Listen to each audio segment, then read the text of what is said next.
Dadka kugu xeeran ee qoys iyo saaxiib isugu jira ma oga awoodda aad leedahay iyo sida aad u xaqiijin karto gaadhista hadafka aad rabto.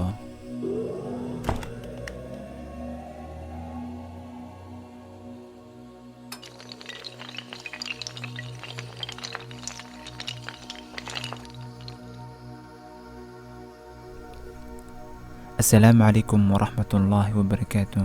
Soo dhawaada daawadayaal, waa mar kale muuqaal cusub. Maxaa ka hor istaagi kara hadafkaaga? Caqabadaha waxaa la arkaa marka hadafka laga jeedsado. Marka aad u dhaqaaqdo hadafka aad doorato, waxay noloshu ku hordhigi doontaa caqabado. Ujeeddada ay caqabadaha ku hordhigaysaa waa inay kugu cariso. Noloshu ma jecla dadka fulida ah, waxay jeceshahay dadka go'aanka geesinimada ah leh. Ha rumaysan hadallada beenta ah ee maskaxda kaa curyaaminaya. Haddii aad dhegaysto hadallada noocan ah, waxaad ifka ku xabaalaysaa wixii aad dunida ku soo kordhin lahayd. Markaad caqabadda koowaad ka soo gudubto ee aad ku dhiirato inaad dhaqaaqdo, waxaa habboon in aad talabaadna u aragto mid la mid ah tii hore.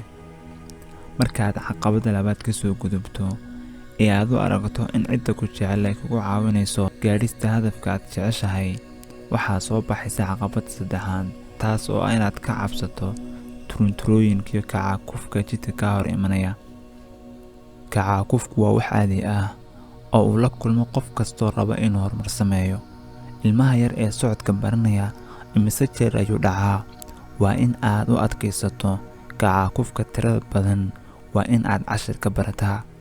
Marka aad caqabadda saddexaad ka soo gudubto ee aad u aragto in sirtu guushu tahay in qofku 7 jeer dhaco marka 8aadna uu kaco, waxaa soo baxaysa caqabadda afraad, taas oo ah in aad ka cabsato in aad ka miro dhalin kari weydo hadafka aad leedahay ee aad jidka dheer u soo martay. Qofka halkan ku hadha waa qof doortay inuu noloshiisa ku dhammaysto hiiraanyo iyo xanuun.